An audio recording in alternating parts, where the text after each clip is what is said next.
তো এই যে বিএনপি জামায়াতের লোকজন, ওনারা কিছু কিছু লোকজন যে মনে করেন যে আসিফ নজরুল হচ্ছে তাদের লোক, তাদেরকে বলবো তারেক রহমানের বক্তব্য শোনেন। তারেক রহমান আপনার মনে হয় এমনিতেই বলে যে সামনে নির্বাচনটা কঠিন নির্বাচন, এমনিতেই বলেন যে আপনারা মনে করবেন না যে আমরা ক্ষমতায় চলে এসেছে, এগুলো এমনি বলে না। কিন্তু তারেক রহমান খবরগুলো জানে যে তারেক রহমানকে মাইনাস করার জন্য কত ষড়যন্ত্র চলছে, এবং সেইটার পার্ট হচ্ছে এই আসিফ নজরুল, রেজওয়ানা বন্যা, আরেকটা আছে ওদের সাথে ওয়াহিদ মাহমুদ, তো নামটা ভুল করছে কিনা জানি না। এই গং গত সপ্তাহে এই ডক্টর মোহাম্মদ ইউনূস তিনি বলেছেন যে 25-এর মাঝামাঝি বা শেষের দিকে আমরা একটা নির্বাচনের দিকে করি। তিনারা যাবেন না, তিনাদের কথা 26-এর শেষে গিয়ে আমরা চিন্তা করব। এর মাঝখানে সেট শেষ হয়ে যাবে, সব শেষ। বিএনপির ভাইদেরকে বলতে চাই, সব শেষ।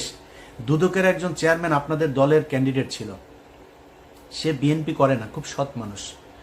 বিএনপির ওই চয়েসটা ভয়ঙ্কর রকমের খুবই সুন্দর একটা ছিল। এই আমার জীবনে আমি যত মানুষ সম্পর্কে জানি, একজন মানুষ হিসাবে জানতে পারি, এই বিচারক মোতাহার হোসেন তাদের মধ্যে একজন সৎ মানুষ।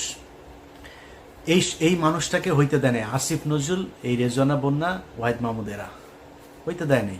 ইভেন ডক্টর মোহাম্মদ ইউনূসও চেয়েছিল হোক, তাকে হইতে দেওয়া হয়নি। অতএব বিএনপির লোকজন খুব সাবধানে কথা বলেন। আমাদের মির্জা আব্বাস ভাই বলল যে করবে। বিদেশে কিছু লোকজন বসা খায়া দেয়া কাম পায় না, ইউটিউবে কথাবার্তা বলে। মির্জা আব্বাস ভাই এই কথাটার জন্য কোনো এক জায়গায় সরি বলে দিয়েন।